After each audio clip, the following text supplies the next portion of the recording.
9వ తేదీ నాడు గౌరవ ముఖ్యమంత్రిగా మళ్ళీ జగన్మోహన్ రెడ్డి గారు విశాఖపట్నంలో ప్రమాణ స్వీకారం చేస్తారు. సమయం తేదీని కూడా నిర్ణయించాం.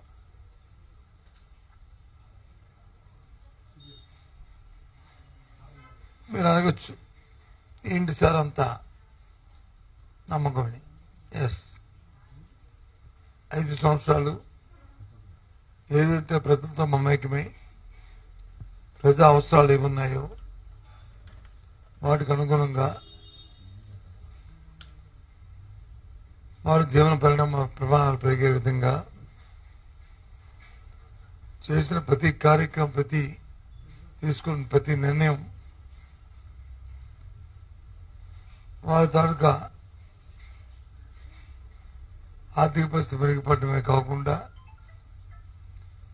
సమాజంలో, సంఘంలో ఒక గౌరవాన్ని కూడా ప్రతి సామాన్య పౌరుడికి వచ్చింది. ముఖ్యంగా మహిళలకి పెద్ద ఎత్తున అభిమానాన్ని గత ప్రభుత్వంలో చంపుకునే పరిస్థితులు ఉండేవి. ఇప్పుడు వాళ్ళకి ఆ పరిస్థితులు లేకుండా ఆత్మాభిమానం పెంపొందించుకుంటూ వారి పిల్లల్ని చక్కగా చదివించుకునే పరిస్థితులతో పాటు వారి విధానంలో కూడా మార్పులు వచ్చాయి. ఇది మాటల్లో కాదు, ఏ సూచిక తీసుకున్నా అన్ని సూచికలు కూడా ఇంతకుముందు దేశంలో 17, 18, 19 స్థానాలు ఉన్న జీడిపి కానీ, పర్ క్యాపిటల్ ఇన్కమ్ కానీ, ఏదో పావర్టీలో ఉన్న రిలేషన్ కానీ అన్నీ కూడా ఇప్పుడు 3, 4, 5 స్థానాల్లోకి రాష్ట్రం రావడం అనేది గొప్ప పరిణామం. అయితే ఏ రాష్ట్రం కూడా మన రాష్ట్రంతో సాటి రానిగా పోటీ పడిన విధంగా ప్రాథమిక దశ నుంచి 1వ తరగతి నుంచి 12వ తరగతి వరకు ఎన్నో మార్పులు తీసుకొచ్చాం. 3వ తరగతి నుంచి సబ్జెక్ట్ టీచర్ని పెట్టడమే కాకుండా ప్రొఫైల్ని బేసిక్ని 3వ తరగతిలోనే స్పోకెన్ ఇంగ్లీషు, లెర్న్ ఇంగ్లీషు మరి ఆ స్కూల్లో ఏర్పాటు చేయడం, పోటీ పరీక్ష పెట్టడం, దాంతోపాటు 7, 10 తరగతుల్లో ప్రైమరీ టెస్ట్ కూడా ఏర్పాటు చేయడం, దాంతోపాటు విద్యాకాలం కానీ, విద్యా దీవెన కానీ, లేదు జగనన్న గోరుముద్ద కానీ, ఈ కార్యక్రమాలు సామాన్య ప్రధానికి అందించి చదువుకునే వెసులుబాటుని కల్పించడం, 1000 స్కూల్లో సిబిఎస్ సిలబస్ని ఒకేసారి రాష్ట్రం హై స్కూల్లో వాటితో అనుసంధానం చేసి మరి ఏర్పాటు చేయడం, దేశమంతా కూడా, ప్రపంచమంతా కూడా కంప్యూటరైజేషన్ విధంగా దూసుకుపోతున్న తరుణంలో ప్రతి క్లాస్ రూమ్లో కూడా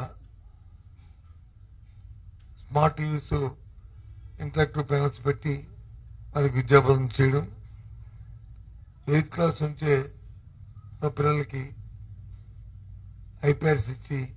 అందులో బైజూస్ కంటెంట్ని సిలబస్ నుంచి లోడింగ్ చేసి వాళ్ళు నేర్చుకుని ఏర్పాటు చేయడం, ఇవన్నీ ఇలాంటివి ఎన్నో కార్యక్రమాలు. హైయర్ ఎడ్యుకేషన్లో అయితే డిగ్రీలోనే ఫైనల్ ఇయర్ స్టూడెంట్ ఫైనల్ ఇయర్లో ఇంటర్న్షిప్లో మినిమం 6 నెలలు కంపల్సరీ చేయడం, విదేశీ విద్యకు వచ్చి ఇంతకుముందు అరకొరకు కాకుండా ఫుల్ ఫ్లెడ్జ్డ్గా టాప్ యూనివర్సిటీల్లో 100 యూనివర్సిటీలో సీట్ వస్తే 1,25,00,000 రూపాయల వరకు అబ్బాయికి ఖర్చు అయితే 1,25,00,000 రూపాయలు కూడా 1,20,00,000 కూడా ప్రభుత్వం వాళ్ళకి రియంబర్స్ చేసే విధంగా విధానం రూపొందించడం ఇస్తున్న నేపథ్యం. అంతేకాకుండా ఎడెక్ సంస్థ ఒప్పందం చేసి ప్రపంచంలో ఉన్న టాప్ 100 యూనివర్సిటీస్లో ఎవరైనా ఆన్లైన్ ఎగ్జామ్ కానీ గ్రాడ్యుయేషన్ కానీ పూర్తి చేసిన అయిన తర్వాత ఆయా యూనివర్సిటీలో హార్వర్డ్ కానీ కేంబ్రిడ్జ్ కానీ లండన్ స్కూల్ ఆఫ్ ఎకనామిక్స్ కానీ ఇలాంటి పెద్ద యూనివర్సిటీలో ఎక్కడైనా ఆన్లైన్ కోర్స్ చేస్తారంటే రిజిస్ట్రేషన్ చేసుకుంటే ప్రభుత్వం వాళ్ళ తరఫున ఫీజును కూడా కట్టి ఒక పైసా ఖర్చు లేకుండా వాళ్ళకి కోర్స్ కంప్లీట్ చేసి జాయింట్ సర్టిఫికేషన్ ఇవ్వడం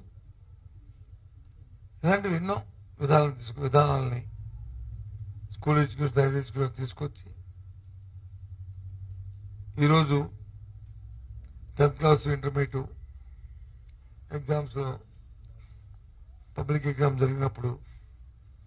ప్రైవేట్ స్కూల్స్ కంటే గవర్నమెంట్ స్కూల్లోనే ఎక్కువ శాతం పాస్ అయ్యేటట్లు అలాగే ప్రథమ మార్కులు కూడా వచ్చే విధంగా మరి టీచర్లకి తరఫీ ఇచ్చి వారు బోధన చేయడం వారి కృషితో ఈ కార్యక్రమం జరగడం అనేది చాలా ఆనందదాయకం.